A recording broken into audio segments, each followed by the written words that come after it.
Hello and welcome to the first ever Composer Chris 5-minute theory lesson. Ta-da! I thought it needed something dramatic there. So today, in this first inaugural lesson, I'm going to keep it simple and talk to you about tonic. T-O-N-I-C. Now I'm referring, of course, to the musical definition of tonic and not the beverage type. So that is a different podcast somewhere else. This is all about the music tonic. Now, so what does that mean? Real simple. Tonic is the first note of the key that you are in. If you've ever looked at a piano, you will notice that there are white notes and black notes. And these make up a collection of 12 different possible starting notes or keys that we can play music in. The key that probably most everyone has at least heard of at some point is the key of C. I just played a C chord right there. Be in awe. Yes, be in awe. And we'll get to chords later, but that'll be in a future lesson. But if you're in the key of C, then the key C is your tonic. It is the first note of the key that you are in. So if I played a whole C scale here,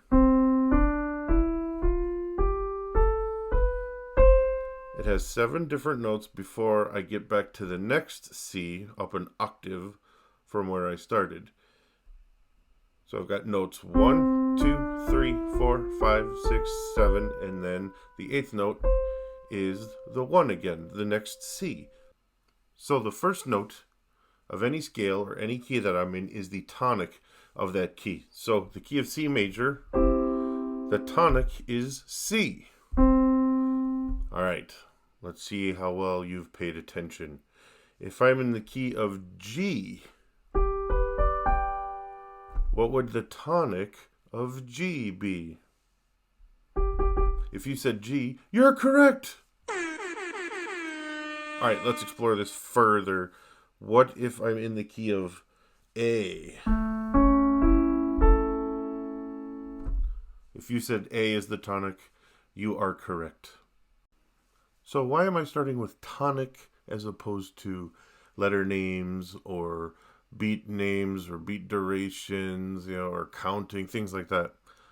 We'll get to all of that stuff down the road, but most of our music today that we listen to, and even the last several centuries, has been based on this idea of tonic, this home key, this home base that we're going to start at, wander away from, and then come back to.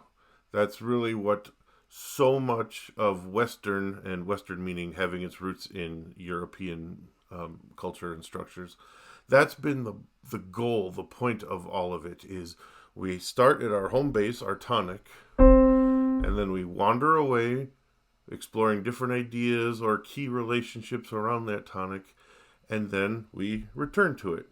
Here's a little demonstration of that.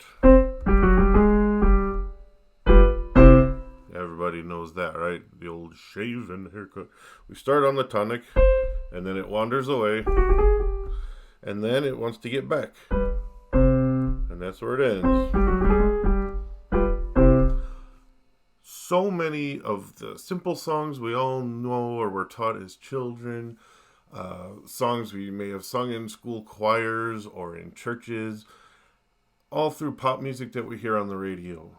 Most of it is all about that tonic starting point, getting away from it, and then coming back to it. So, practical application. Here's your homework for the week.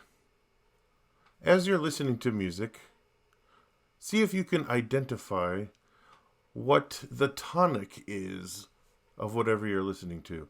Now, obviously, I don't mean that you have to tell me, oh, this is in the key of A flat major, or this is E minor, blah, blah, blah.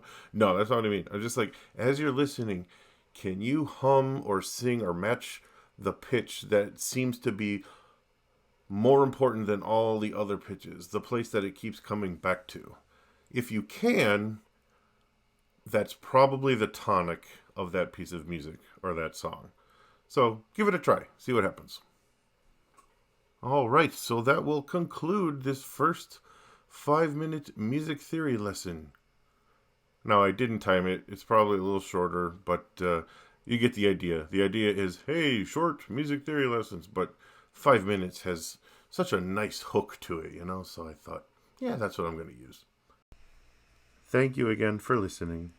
If you like what you heard, found it useful, and want to help support the content that I'm making here, you can head over to buymeacoffee.com/ComposerChris, where you can make a small donation that will metaphorically buy me a coffee.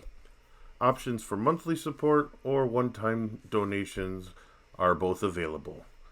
Thank you again, and talk to you next time on the Composer Chris 5-minute music theory lesson.